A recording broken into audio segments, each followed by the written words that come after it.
할텐 서울 복음방송 주안의 하나 2부 방송으로 이어집니다. 주안의 하나 2부에는 성경을 한 장씩 읽어나가며 지혜를 나누는 시간인 Let's Read the Bible과 은혜의 설교 그리고 선교지에서 들려주신 이야기 부르신 곳에서가 준비되어 있습니다. 먼저 Let's Read the Bible 들으시겠습니다.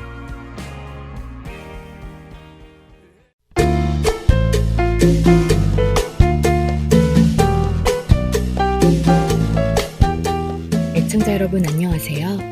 Let's Read the Bible 진행의 이세진입니다. 이스라엘은 남유다와 북이스라엘로 나뉘어져 오랜 세월을 지냅니다.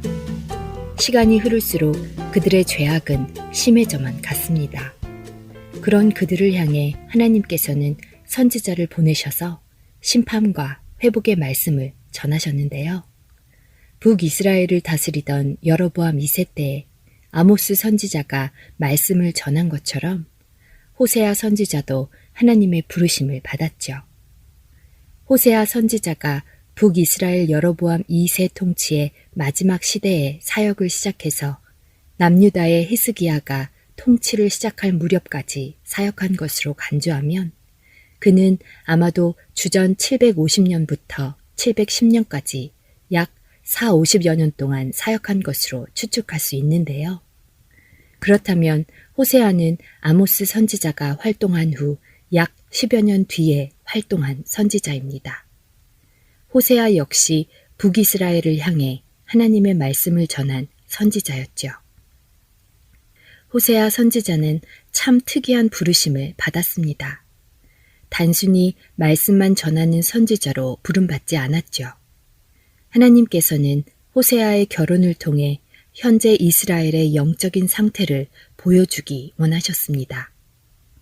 여호와께서 처음 호세아에게 말씀하실 때 여호와께서 호세아에게 이르시되 너는 가서 음란한 여자를 맞이하여 음란한 자식들을 낳으라.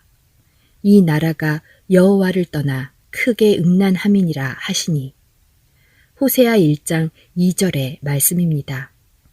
하나님께서는 호세아 선지자에게 음란한 여인 고멜과 결혼하여 자식을 낳으라고 하시죠.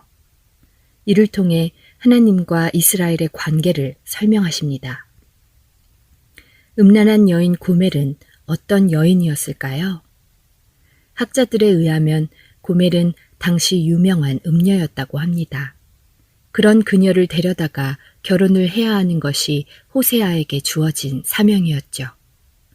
호세아는 하나님의 말씀에 순종하여 고멜과 결혼을 했고 아이를 3명을 낳습니다.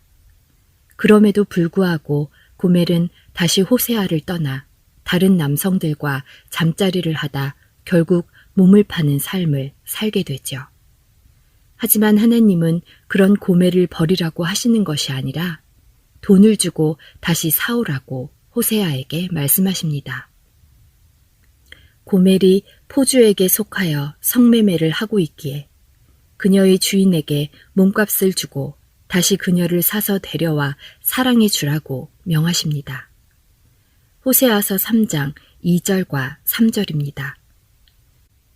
내가 은 15개와 보리 한 호멜 반으로 나를 위하여 그를 사고 그에게 이르기를 너는 많은 날 동안 나와 함께 지내고 음행하지 말며 다른 남자를 따르지 말라. 나도 내게 그리하리라 하였노라. 호세아에게 음녀 고멜을 값을 치르고 다시 데려다가 사랑하는 하나님의 말씀 속에서 하나님은 이스라엘을 향한 하나님의 사랑을 보여주십니다. 그렇게 하나님께서 신실하게 사랑해 주셨어도 계속해서 다른 신들을 찾아 우상 숭배를 하던 이스라엘. 그래서 이제는 다른 신들의 백성이 되어버렸어도 하나님께서는 값을 치르고 이스라엘 백성들을 다시 사서 사랑하시겠다는 의지를 보여주시죠. 그리고 그 하나님의 사랑을 따라 호세아 역시 음녀 고멜을 다시 데려다가 사랑해 줍니다. 호세아 11장에 백성을 버리시지 않는 하나님의 사랑이 기록되어 있죠. 에브라임이여 내가 어찌 너를 놓겠느냐. 이스라엘이여 내가 어찌 너를 버리겠느냐? 내가 어찌 너를 아드마같이 놓겠느냐? 어찌 너를 스보임같이 두겠느냐? 내 마음이 내 속에서 돌이키어 나의 긍휼이 온전히 불붙듯 하도다. 11장 8절의 말씀입니다. 하지만 이런 하나님의 사랑에도 불구하고 북이스라엘은 돌이키지 않았고 결국 호세아 선지자는 북이스라엘의 격동기를 거쳐 북이스라엘이 아수르에 의해 멸망하는 것까지 보게 됩니다. 이스라엘 자손이 여로보암이 행한 모든 죄를 따라 행하여 거기서 떠나지 아니하므로 여호와께서 그의 종 모든 선지자를 통하여 하신 말씀대로 드디어 이스라엘을 그 앞에서 내쫓으신지라. 이스라엘이 고향에서 아수르에 사로잡혀 가서 오늘까지 이르렀더라. 열왕기하 17장 22절과 23절의 말씀입니다. 하나님께서 아모스와 호세아를 통해 심판에 대해 경고하셨던 말씀이 정말 이루어지는 슬픈 일이 발생하죠. 하지만 하나님께서는 이 또한 다 알고 계셨고 훗날 회복할 것도 계속해서 심판의 메시지와 함께 회복의 메시지를 전하십니다. 오래 참으시고 끝까지 사랑하시는 하나님의 그 사랑을 깨닫는 우리가 되기를 바랍니다. Let's read the Bible. 호세아 4장 1절에서 19절까지의 말씀을 읽겠습니다. 이스라엘 자손들아, 여호와의 말씀을 들으라. 여호와께서 이 땅 주민과 논쟁하시나니 이 땅에는 진실도 없고 인애도 없고 하나님을 아는 지식도 없고 오직 저주와 속임과 살인과 도둑질과 간음뿐이요 포악하여 피가 피를 뒤이음이라. 그러므로 이 땅이 슬퍼하며 거기 사는 자와 들짐승과 공중에 나는 새가 다 쇠잔할 것이요 바다의 고기도 없어지리라. 그러나 어떤 사람이든지 다투지도 말며 책망하지도 말라. 내 백성들이 제사장과 다투는 자처럼 되었음이니라. 너는 낮에 넘어지겠고 너와 함께 있는 선지자는 밤에 넘어지리라. 내가 내 어머니를 멸하리라. 내 백성이 지식이 없으므로 망하는도다. 내가 지식을 버렸으니 나도 너를 버려 내 제사장이 되지 못하게 할 것이요. 내가 내 하나님의 율법을 잊었으니 나도 내 자녀들을 잊어버리리라. 그들은 번성할수록 내게 범죄하니 내가 그들의 영화를 변하여 욕이 되게 하리라. 그들이 내 백성의 속죄 제물을 먹고 그 마음을 그들의 죄악에 두는도다. 장차는 백성이나 제사장이나 동일함이라. 내가 그들의 행실대로 벌하며 그들의 행위대로 갚으리라. 그들이 먹어도 배부르지 아니하며 음행하여도 수요가 늘지 못하니 이는 여호와를 버리고 따르지 아니하였음이니라. 음행과 묵은 포도주와 새 포도주가 마음을 빼앗느니라. 내 백성이 나무에게 묻고 그 막대기는 그들에게 고하나니 이는 그들이 음란한 마음에 미혹되어 하나님을 버리고 음행하였음이니라. 그들이 산 꼭대기에서 제사를 드리며 작은 산 위에서 분향하되 참나무와 버드나무와 상수리나무 아래에서 하니 이는 그 나무 그늘이 좋음이라. 이러므로 너희 딸들은 음행하며 너의 며느리들은 간음을 행하는도다. 너희 딸들이 음행하며 너희 며느리들이 간음하여도 내가 벌하지 아니하리니 이는 남자들도 창기와 함께 나가며 음부와 함께 희생을 드림이니라. 깨닫지 못하는 백성은 망하리라. 이스라엘아, 너는 음행하여도 유다는 죄를 범하지 못하게 할 것이라. 너희는 길갈로 가지 말며 베다웬으로 올라가지 말며 여호와의 사심을 두고 맹세하지 말지어다. 이스라엘은 완강한 암소처럼 완강하니 이제 여호와께서 어린 양을 넓은 들에서 먹임같이 그들을 먹이시겠느냐. 에브라임이 우상과 연합하였으니 버려두라. 그들이 마시기를 다하고는 이어서 음행하였으며 그들은 부끄러운 일을 좋아하느니라. 바람이 그 날개로 그를 쌌나니 그들이 그 재물로 말미암아 부끄러운 일을 당하리라. Let's read the Bible. 오늘은 호세아 4장 1절에서 19절까지의 말씀을 읽었습니다.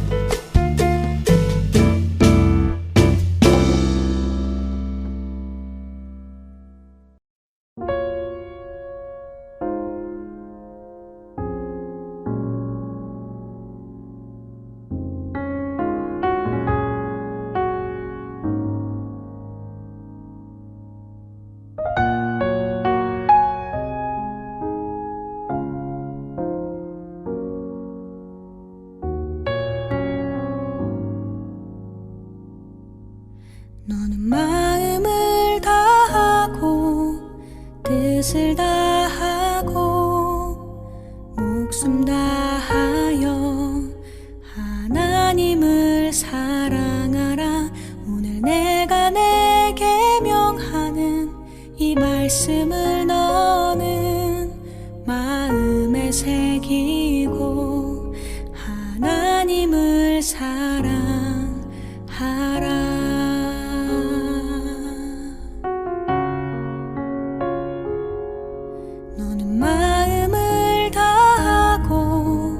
뜻을 다하고 목숨 다하여 하나님을 사랑하라.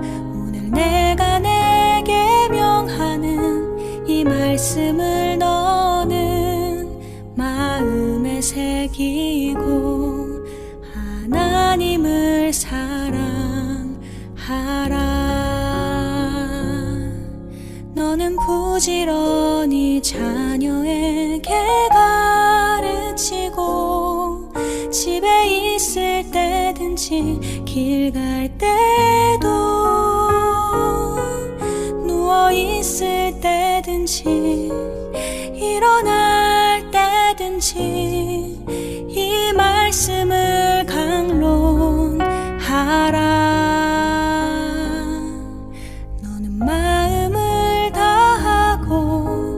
뜻을 다하고 목숨 다하여 하나님을 사랑하라.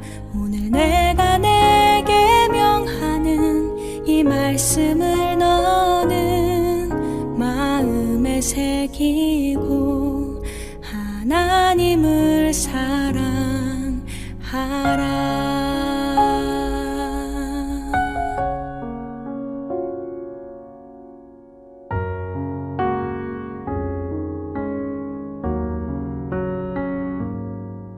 너는 부지런히 자녀에게 가르치고 집에 있을 때든지 길 갈 때도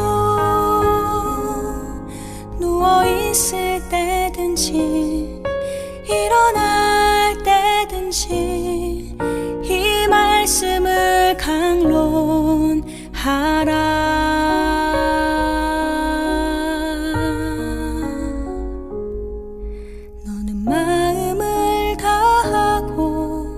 뜻을 다하고 목숨 다하여 하나님을 사랑하라. 오늘 내가 내게 명하는 이 말씀을 너는 마음에 새기고 하나님을 사랑하라. 하나님을 사랑하라.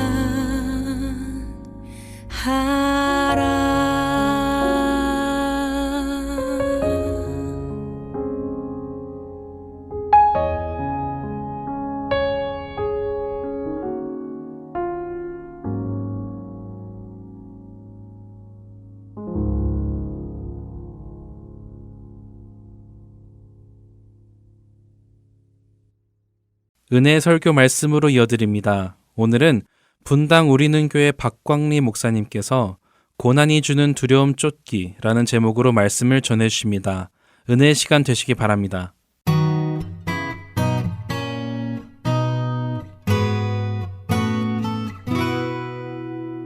예, 오늘 하나님의 말씀 함께 보도록 하겠습니다. 요한일서 4장 18절 말씀 함께 읽고 우리 말씀 나누도록 하겠습니다. 사랑 안에 두려움이 없고 온전한 사랑이 두려움을 내쫓나니 두려움에는 형벌이 있음이라. 두려워하는 자는 사랑 안에서 온전히 이루지 못하였느니라. 아멘. 제가 어느 날 이렇게 운전하고 가다가 라디오에서 들리는 한 인터뷰를 이렇게 듣게 됐습니다. 여자분인데 이분이 전 세계를 혼자 이렇게 여행하면서 뭐 이제 그 경험을 가지고 수필도 쓰고 강연도 하고 이런 분인가 봐요. 그러니까 이제 질문자가 여행하시는 분에게, 여행가에게 질문을 해요. 아니, 혼자 다니시다 보면 이렇게 좀 위험하지 않냐? 이런 얘기를 물어보니까 이 여자분이 하시는 얘기가 실제로 어려움이 많았다는 겁니다. 뭐 교통사고도 난 적이 있어서 현지의 병원을 뭐 2번이나 가고 뭐 도둑 맞는 일도 있고 낯선 곳이다 보니까 위험 지역도 들어가고. 그러니까 이제 질문자가 또 질문하는 거예요. 근데 왜 그렇게 혼자 위험한데 여행을 하는가? 근데 이 질문에 대한 이 여행가의 답이 저한테는 참 의미가 있었습니다. 이렇게 얘기를 하더라고요. 자기는 그 여행을 출발할 때 좋은 일만 있을 거라고 생각을 안 한대요. 어떤 생각을 하는가 하면 여행이 주는 수많은 감동과 유익이 있지만 당연히 유익과 감동을 누리기 위해서는 거기에 대한 대가도 있을 거다. 교통사고도 날 수 있고 도둑도 만날 수 있고 위기의 순간도 있다. 그리고 그런 어려움의 순간들은 예외적인 것이 아니고 당연한 것이다. 당연하다고 여기고 출발한다는 거예요. 제가 이걸 이렇게 정리해봤습니다. 어려움은 여행 중에 치러야 될 기본값이다. 당연히 들어있는 거예요. 이야기를 듣다 보니까 우리 인생도 그렇지 않습니까? 인생도 여행입니다. 여러분 미래를 미리 살아보시고 여행 연습하신 분 아무도 없습니다. 우리는 오늘을 살거든요. 오늘에 매어 살거든요. 유한한 존재고 한계가 있습니다. 내일 일은 난 몰라요. 어떤 일을 만날지 확신을 가지고 살아가는 사람이 아무도 없습니다. 앞으로 살아갈 날 좋은 일도 있을 겁니다. 그러나 분명히 나쁜 일도 있다. 이게 기본값이에요, 인생에. 그러나 그 여행이 주는 유익과 감동을 누리기 위해서는 그 나쁜 일에 대한 그 유익을 위한 대가도 우리가 지불해야 된다는 것이죠. 여행은 인생의 축소판입니다. 우리 자녀들 그렇지 않아요? 막 자녀들을 보면 뭐 탄생 때부터 태어날 때부터 우리의 기쁨이죠. 그러나 키우다 보면 왼수죠. 그런 의미에서 고난이 없는 인생은 없다. 참 진리입니다. 근데 문제는 우리에게 주어지는 고난이 추상적이거나 이론적이지 않다. 굉장히 실제적으로 우리에게 고통을 줘요. 그게 힘든 거 아닙니까? 그러나 성경은 그 고통스러운 고난을 피해야 된다. 또 그것은 무익하다. 그건 나쁜 것이다 라고 말하는 것이 아니고 하나님은 고통을 아시고 때로는 고난을 주시고 그 고난을 이해도 해주시고 아파해 주시고 도움도 되어 주신다는 겁니다. 오히려 고난 가운데 유익이다라 여기는 그런 경험을 통하여 믿음이 자라나는 경우가 더 많더라. 우리가 잘 아는 시편 23편 말씀을 보십시오. 너무 잘 알죠. 1절부터 여호와는 나의 목자시니 내가 부족함이 없다. 얼마나 좋습니까? 2절 그가 나를 푸른 풀밭에 누이시며 쉴만한 물가로 인도하시는도다. 이 중에 푸른 초장을 요구하지 않는 사람은 아무도 없습니다. 물가에서 살아가는 것 다 필요해요. 다 원합니다. 3절 내 영혼을 소생시키시고 자기 이름을 위하여 의의 길로 인도하시는도다. 할렐루야죠. 그러나 4절을 보세요. 내가 사망의 음침한 골짜기를 지날지라도 다닐지라도. 왜 사망의 음침한 골짜기가 갑자기 나오냐고요. 좋은 목자면 나를 푸른 초장에만 데려가야지 왜 사망의 음침한 골짜기가 등장하냔 말이죠. 4절 후반절에 바로 답이 나와요.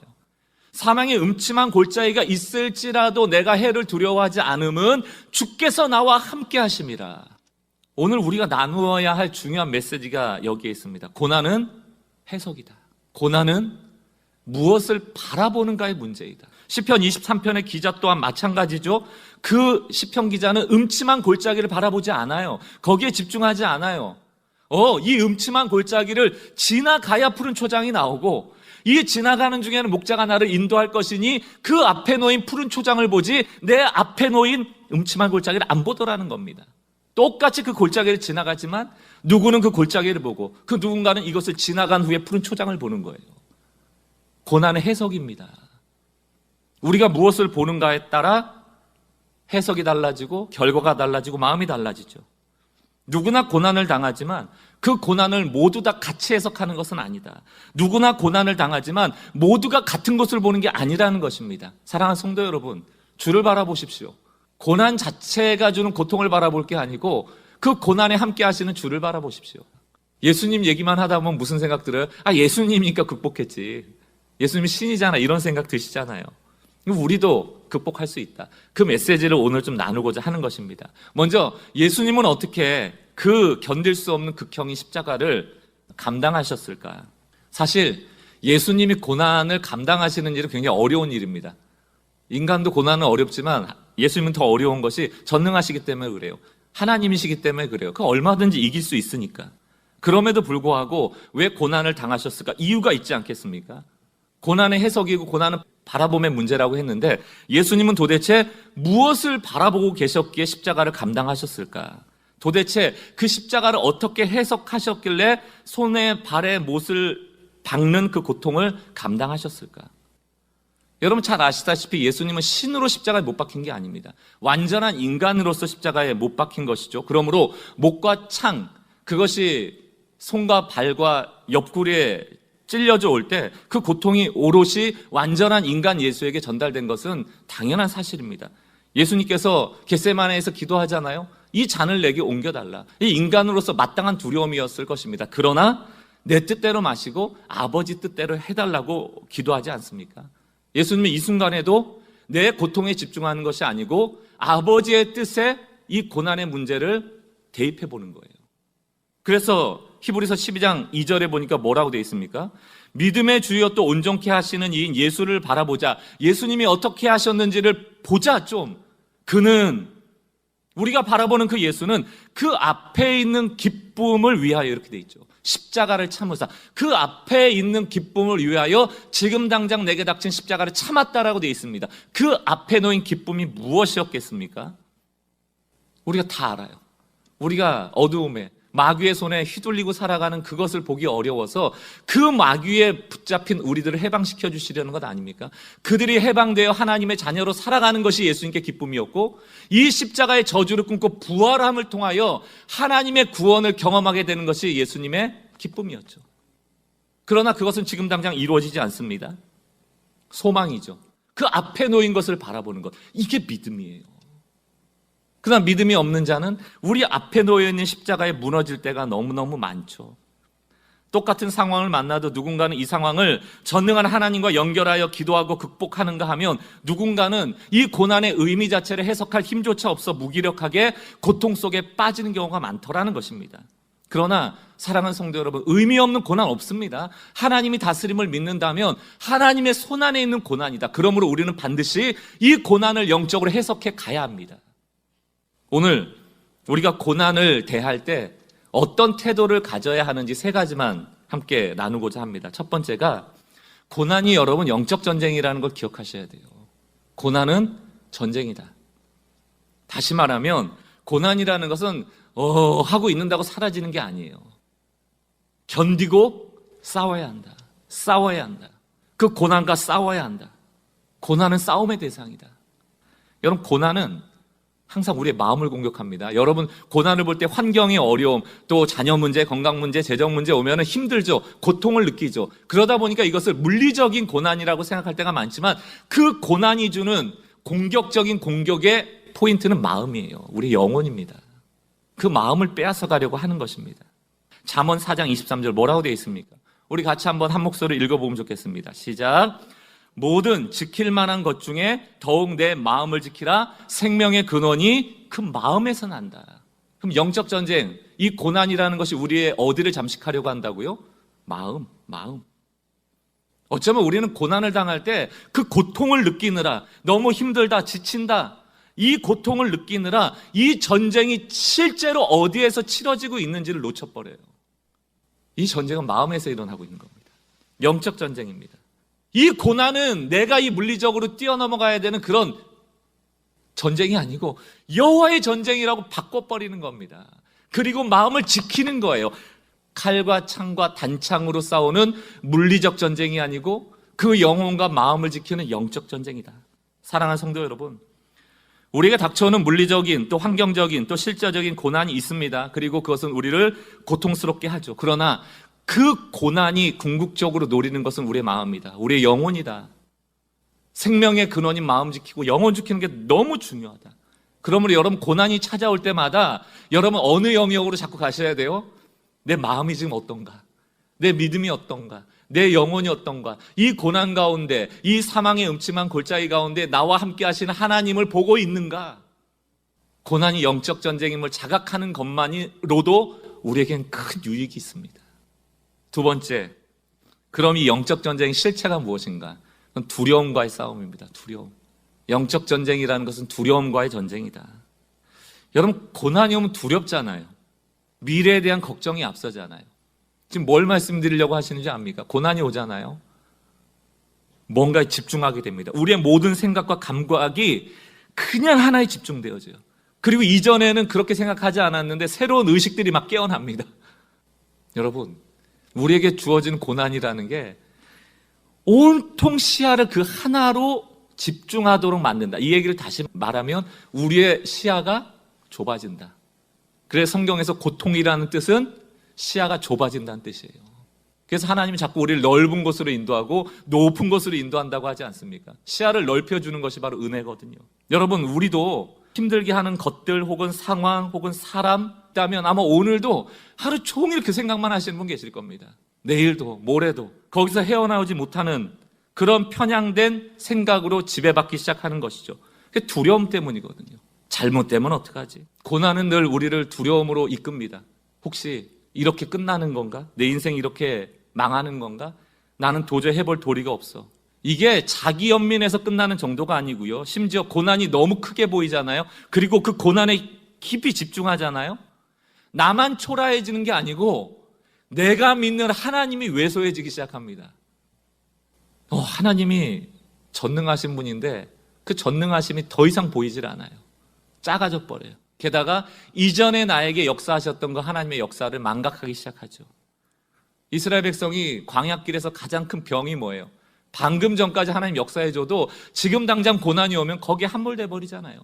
하나님의 전능함을 다 까먹어 버리잖아요. 우리에게도 동일한 증상이 있거든요. 여러분, 시편 136편을 보십시오. 두려움이 있거나 문제가 있으신 분들 시편 136편 1절부터 26절까지를 여러분 찬양처럼 선언해 보십시오. 26절까지 동일하게 선포하는 내용이 뭐냐면 여호와께 감사하라, 그는 선하시며 인자하신데, 너가 기도할 때만, 너가 어려울 때만 선하고 인자하신 게 아니고 그 선하심과 인자하심이 영원함이로다. 24시간 365일 변하지 않는다. 어느 때건 우리에게 이 믿음이 사라져요. 고난의 때 바로 이 진리를 망각하고 하나님을 축소하고 고난에 함몰되어서 두려움 가운데 빠져서 두 눈을 질끈 감아버리고 어떻게든 되겠지 하고 포기해버리는 것, 그게 우리의 우호 아닙니까? 한 주간 여러분 시편 136편을 선포하세요. 그는 선하시며 나를 향한 인자하심이 영원하다. 지금도 변하지 않으신다. 성경에는 두려워 말라는 말씀이 365번 나온다고 그럽니다. 어떤 분은 이걸 영적으로 해석해요. 날마다 두려워하지 말라는 말씀으로 받으라는 것이죠. 참 공감되는 부분입니다. 그런데 하나님은 두려워하지 않았으면 좋겠어라고 권면하거나 부탁하지 않아요. 두려워하지 말라는 것은 명령입니다. 명령입니다. 두려워함은 단지 감정의 문제가 아니라 곧 하나님에 대한 불신과 불신앙으로 빠질 것을 하나님은 아시기 때문에 하나님은 두려워 말라고 우리를 권면하시는 것이 아니고 금지 명령으로 하지 말라는 것이에요. 강력하게 권고하고 있습니다.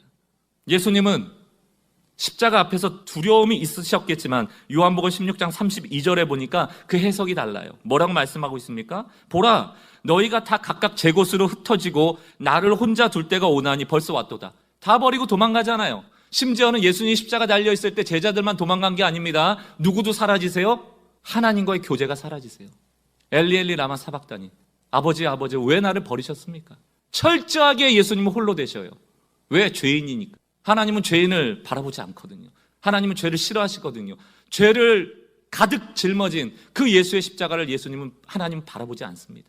그러나 예수님은 바라보지 않는 하나님을 향하여 뭐라고 해석하고 있어요? 보라, 너희가 다 각각 제 곳으로 흩어지고 나를 혼자 둘 때가 오나니 벌써 왔도다. 그러나 내가 혼자 있는 것이 아니라 아버지께서 나와 함께 계시느니라. 이거를 해석할 수 없다면 어떻게 십자가를 집니까? 하나님이 늘 함께 하신다는 것은 예수님께 있어서 이론이 아니에요. 추상적인 것이 아닙니다. 실제였고 믿음이었고 고백되어졌습니다. 사랑하는 성도 여러분, 우리가 꼭 믿어야 될 것 하나 있습니다. 두려움이 올 때 그 두려움 가운데 함몰되지 말고 두려움 가운데 항상 하나님이 함께 하신다. 보이지 않는 하나님일지라도 말씀을 통하여 우리는 함께 하심을 믿는다. 영적 전쟁은 두려움과의 전쟁이에요. 두려움을 통하여 우리의 마음을 뺏으려는 이 사단의 전략을 깨달으시고 싸우셔야 됩니다. 우리가 잘 아는 문구랄까요? 간단한 영어입니다. No cross, no crown. 십자가가 없이는 면류관이 없다. 왕관이 없다. 고난 없이는 축복 없다. 영광 없다. 진리 아닙니까? 여러분 잘 아는 다이아몬드가 어떻게 다이아몬드예요? 그건 원소 기호가 탄소 아닙니까? 탄소라는 게 이게 여러분 나무 같은 거 타서 재가 나오면 그 탄소잖아요. 근데 그런 것들이 강한 압력을 견뎌내면 그 결정체로서 다이아몬드가 되잖아요. 우리 인생에 그냥 숲과 같은 인생이 있고요. 다이아몬드 같은 인생이 있는데 하나님 뭐 되기 원하시는 거예요? 이걸 인내하고 두려움과 싸워가고 하나님과 함께 하심을 자꾸 선언함을 통하여서 그 고난인 축복됨을 경험할 수 있는 주의 자녀 되기 원하시는 것이죠. 꼭 기억하십시오. 고난은 영적 전쟁으로 우리가 싸워야 하고 그 싸워야 되는 실체가 무엇이다? 두려움이다. 그 두려움을 이기는 방법은 무엇입니까? 어떤 상황 속에서도 하나님의 선하심과 인자하심은 영원하며 그 영원하신 선하심과 인자하심이 나와 함께한다.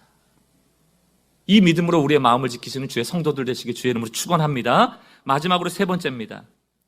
두려움을 이기게 하는 더 큰 두려움이 있다. 이 역사를 여러분 잘 기억하셔야 돼요. 어떻게 우리가 두려움을 이겨야 될 것인가? 예수님께서는 제자들에게 그리고 또 오늘도 수시로 두려움을 만나는 우리에게 중요한 영적인 원리 하나를 말씀해 주세요. 누가복음 12장 4절과 5절입니다. 내가 내 친구 너희에게 말하노니 몸을 죽이고 그 후에는 능히 더 못하는 자들을 두려워하지 말라. 이 얘기는 뭐냐면 이 땅에서 우리를 죽일 수 있는 게 제일 무서운 거잖아요. 그죠? 이 땅에서 제일 무서운 거, 이 죽는 건데, 제일 무서워할 수 있는 죽음. 여러분, 제일 잘못돼도 죽는 거 아닙니까? 우리 인생에서.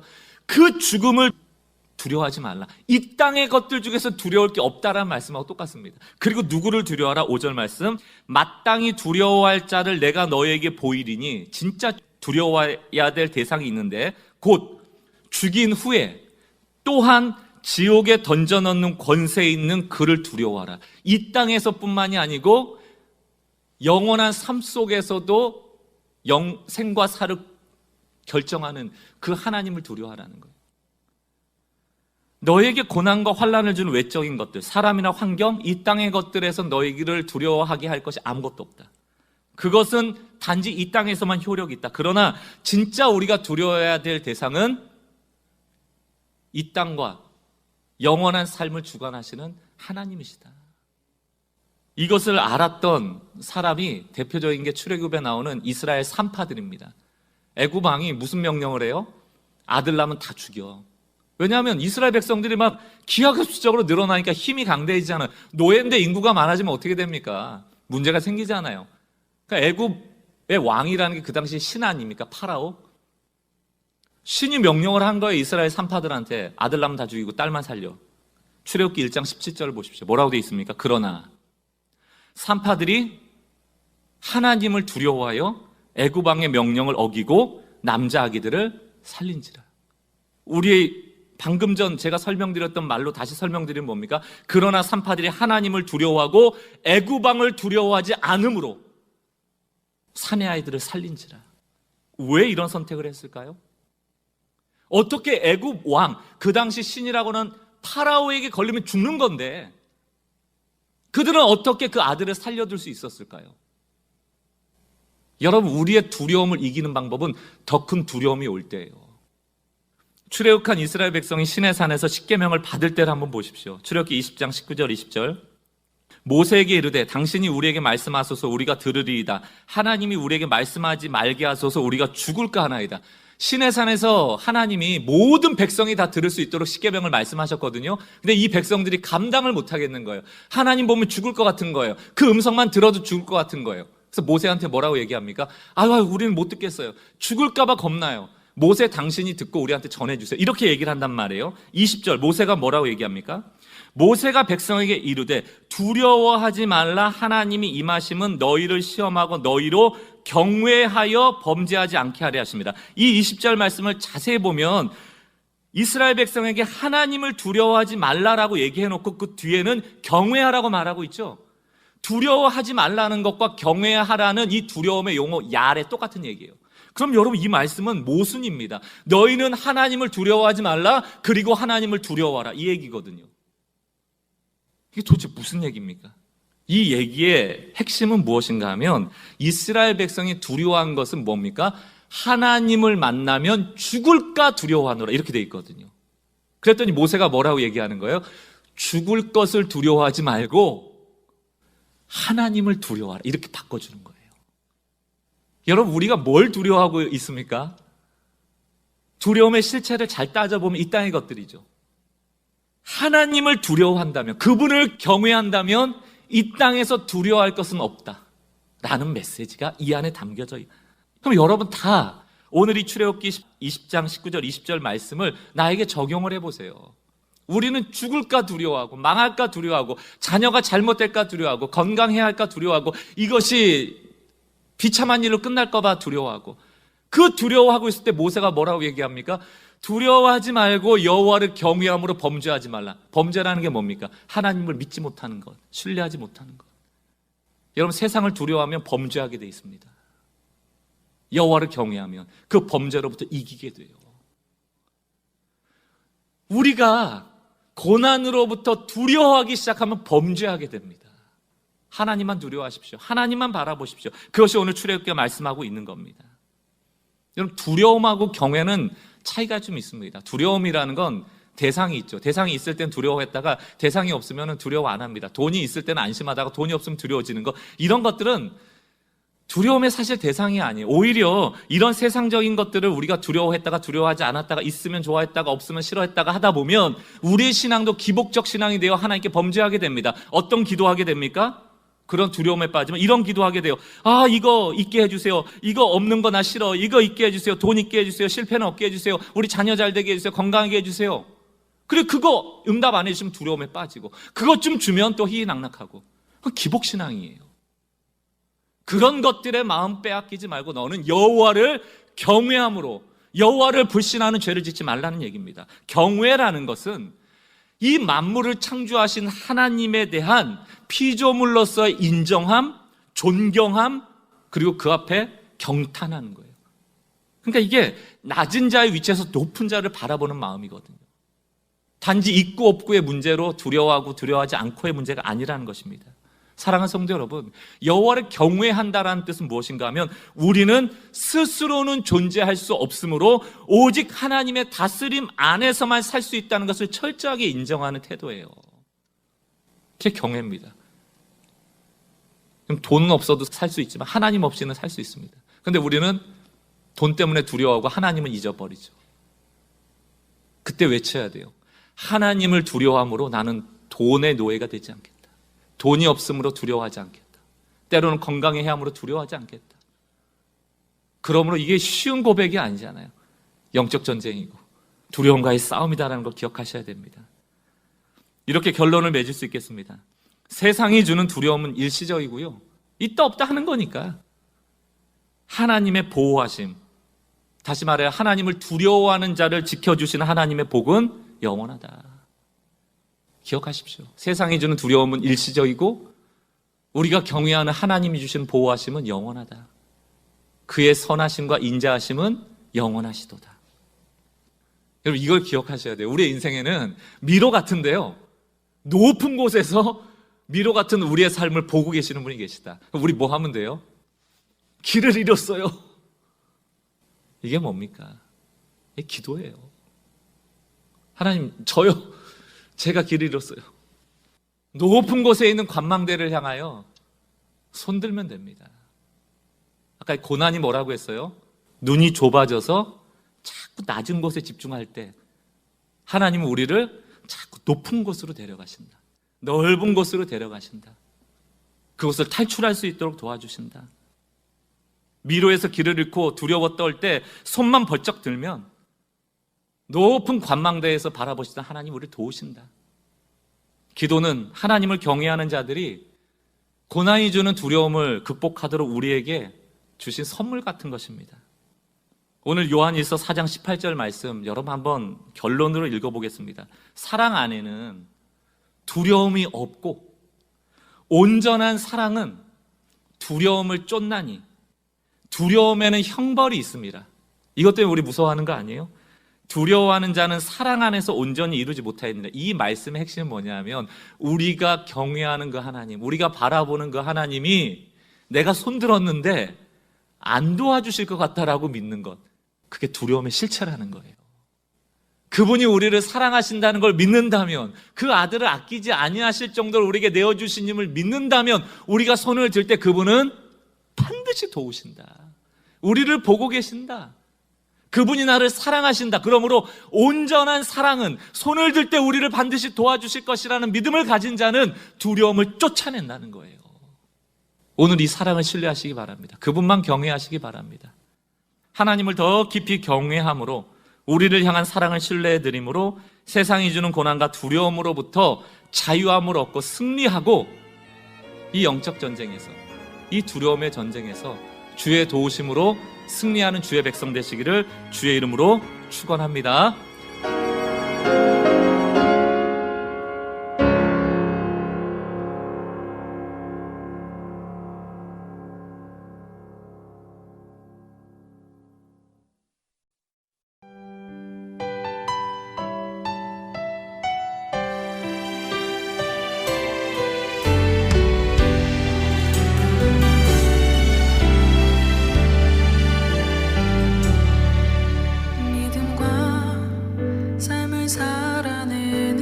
실력이 너무나 다른 내 모습을 볼 때에 이 모습도 주가 사랑하실까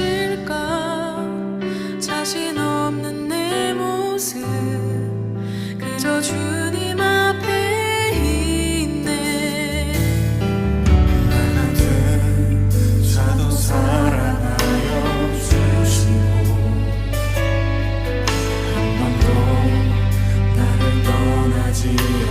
않으셨네. 아픔 속에 주를 작게 여긴 날 꾸짖지 않으시고 내 손 잡아주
안녕하세요. 봉사자 박용규입니다.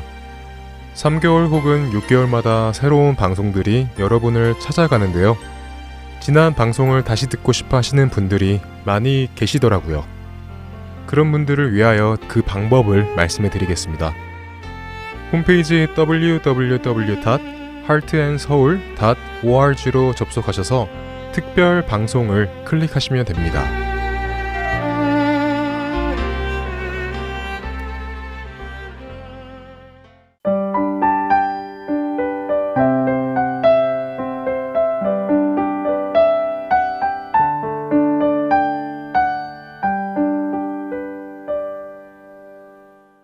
계속해서 부르신 곳에 서로 이어집니다. 오늘은 캄보디아에서 선교하셨던 김현희 선교사님의 이야기입니다.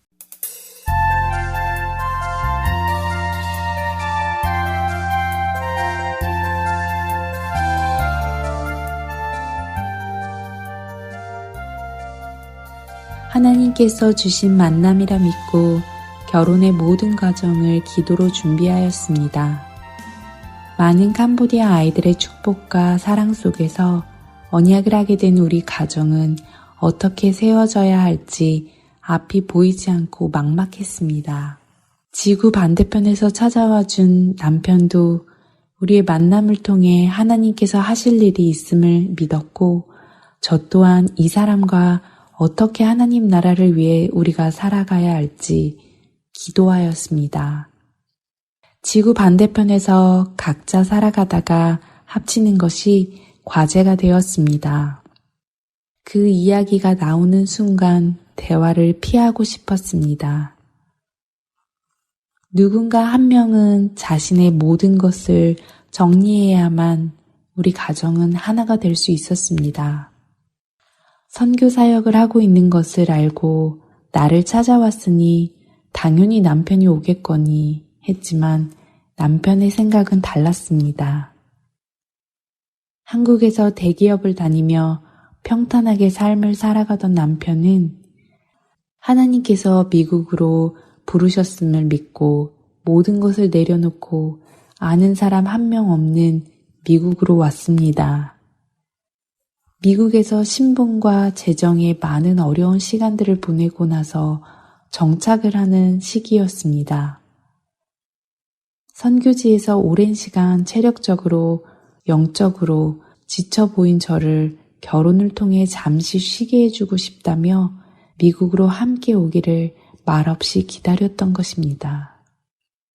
처음 연락을 취하고 서로를 알아가며 서로에 대한 확신을 가지게 된 순간부터 어떻게 함께 가정을 세워갈지 고민하며 기도했습니다. 기도를 하면서도 기다리자, 하나님의 인도하심을 믿어보자 라며 이야기하면서도 그 기다림이 어두운 터널처럼 느껴졌습니다. 캄보디아에서 결혼식을 하고 다음 날 남편을 미국으로 떠나보내며 펑펑 울었습니다. 하나님께서 허락하신 만남이라 믿었는데 왜 우리는 이렇게 떨어져 지내야 하며 방 안에서 어린아이가 떼를 쓰듯이 엉엉 울었습니다. 하지만 사랑하는 캄보디아 아이들을 두고 나 혼자 떠나는 것이 더 두려웠습니다. 내가 떠나면 이 아이들은 어쩌나. 분명 하나님께 맡겨야 하는 것을 알면서도 나 아니면 우리 아이들은 누가 돌볼 수 있을까 마음도 있었습니다. 직장처럼 사람을 구해 모든 일을 인수인계하고 떠날 수 있는 그런 일이 아니었습니다. 나의 가족 같은 사람들을 두고 떠나야 하는 일이었기에 제게는 책임감이 있었습니다. 남편을 따라가고 싶은 마음도 있었지만 그럴 수가 없었습니다. 하나님께 이 마음도 맡겨보기로 다짐하고 간절히 기도했습니다. 그렇게 하루하루를 기도하며 지내던 중 캄보디아 청년이 눈에 눈물을 담고 제게 이야기해 주었습니다. 선생님, 우리는 선생님 마음 다 알아요. 미국으로 가도 우리가 선생님 자리를 대신해 아이들을 돌보고 가르칠게요. 나중에 꼭 다시 돌아오세요. 우리가 기다릴게요. 그 이야기를 듣고 하염없이 눈물이 흘러내렸습니다. 어떻게 해야 할지 막막하고 하나님께 길을 보여달라고 눈물로 기도하는 제게 나아갈 길을 말씀해 주시는 것이라 생각되었습니다. 또한 12년간 사랑으로 돌보았던 제자들에게 감동이 되었습니다. 여전히 제 눈에는 어리게만 보이던 제자들이 제 마음도 헤아려 주는 것도 또한 하나님 나라를 위해 사역을 하고자 하는 그 마음에 너무나 고마웠습니다. 고등학교를 졸업해 신학대학교에 진학하고 말씀을 전하는 사역자가 되겠다는 청년의 말이 가슴을 울렸습니다. 제자 양육이 바로 이런 것이구나. 내가 다 할 수 없지만 하나님께서 하실 수 있는 일을 위해 이제는 내가 가야겠구나라는 생각이 들었습니다. 12년간 함께 살며 자식처럼 돌보는 아이들을 두고 떠나는 것은 쉽지 않았습니다. 떠나기 전 몇 달 전부터 아이들을 바라볼 때마다 가슴이 먹먹해졌습니다. 이 아이들을 두고 떠날 수 있을지 제 스스로도 상상하는 것만으로도 가슴이 아려왔습니다. 매일 밤 기도하며 캄보디아 아이들이 상처받지 않도록 주님께 기도했습니다. 몇 개월 동안 마음의 준비를 하며 내가 없을 때 캄보디아 아이들과 청년들이 스스로 할 수 있도록 자리를 비우기 시작했습니다. 참 쉽지가 않았습니다. 비우려 할수록 그동안 못해준 것이 더 생각나고 아쉬움이 생겨 하루하루가 특별하게 느껴졌습니다. 평생을 그 자리에 계속 있을 것만 같았던 평안함이 새로운 길로 가야 하는 두려움으로 변하고 있었습니다. 하루에도 수십 번 마음이 왔다 갔다 하며 그렇게 이별 준비를 하고 있었습니다. 하나님께 매 순간을 기도하며 여쭤보았습니다. 캄보디아 아이들이 제가 한국에서 결혼식을 앞두고 있다는 소식을 듣고 축하해주며 평소처럼 해맑게 웃는 아이들을 볼 때마다 가슴이 너무 아팠습니다. 떠나기 전 마지막 예배를 드리는데 모두와 인사하며 함께 울며 기도했습니다. 캄보디아 아이들과 모든 성도님들과 약속했습니다. 다시 돌아왔을 때 꼭 이 자리에서 같이 예배 드리고 있기를 기도할 것이며 예수님을 믿고 교회를, 예수님을 떠나지 않기를 계속 기도하겠다고 했습니다. 공항에서 헤어지며 다시 만남을 위한 잠시 이별이라 생각했습니다. 한국에서 부모님과 친인척 앞에서 결혼 예배를 드리고 미국에 다시 오기까지 꿈을 꾼 것만 같았습니다. 남편과 교제를 시작하며 캄보디아와 미국, 한국으로 오가며 함께 살게 되기까지 1년이 걸렸습니다. 새로운 시작 앞에서 설레임도 있었지만 미국에 도착해 캄보디아 아이들과 청년들이 그리워 참 많이 울었습니다. 남편은 사역하며 지쳐 보였던 저를 쉬게 해주고 싶었는데 저는 그리움에 가슴이 계속 아팠습니다. 그 쉼이 제게는 너무 낯설고 외롭고 두려웠습니다. 이렇게 쉬고 있는 것이 맞는 것인지 불안했고 내가 있어야 할 곳이 아닌 것만 같은 두려움에 매일 좌절했습니다. 기도가 나오지 않고 계속 선교지로 다시 돌아가고 싶은 마음뿐이었습니다. 남편은 직장에 다녀와서 하루 종일 혼자 있던 저를 위로하며 격려해 주었는데 전 홀로 된 시간 동안 울고만 있었습니다. 한 번은 남편에게 눈물을 보였는데 그 모습을 보며 남편이 가슴 아파하는 모습을 보았습니다. 그렇게 하나님께 남편과의 만남과 교제를 허락해달라고 기도했는데 남편이 옆에 있는데도 감사하지 못하는 제 모습에 스스로 너무 실망이 되기도 했습니다. 무기력과 외로움에 적응하기 어려워하는 저를 위해 계속 기도해주고 기다려주는 남편 때문에 다시 용기를 내서 기도를 시작하였습니다. 6개월 후에는 다시 캄보디아로 돌아갈 수 있을 거라 생각했습니다.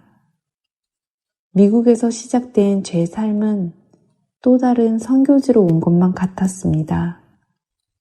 이곳에서 어떻게 살아야 할지 막막했고 모든 것이 거대한 산 같았습니다.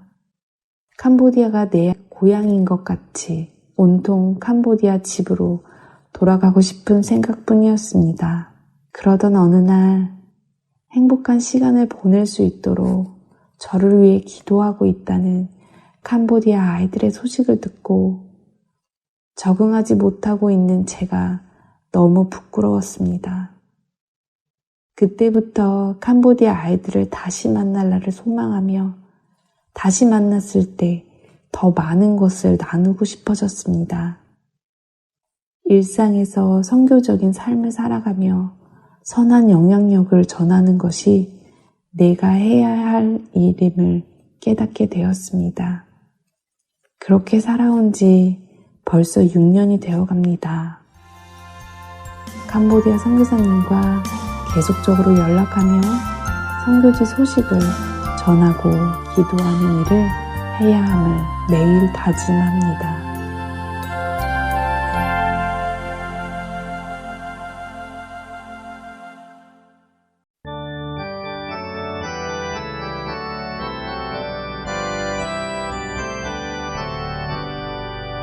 내 주의 나라와 주 계신 성전과 피 흘려 사신 교회를 늘 사랑합니다.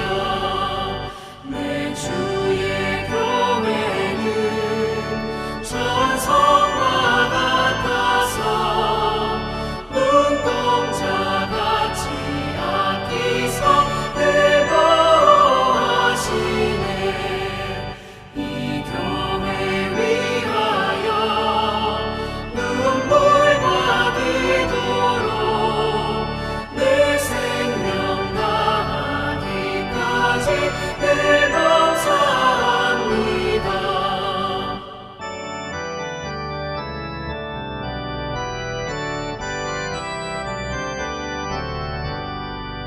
성도의 교제와 교회의 위로와 구주와 맺은 언약을 늘 기뻐합니다.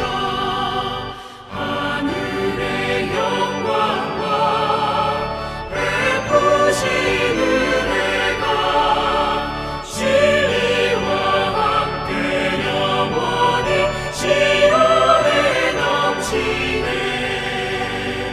아멘.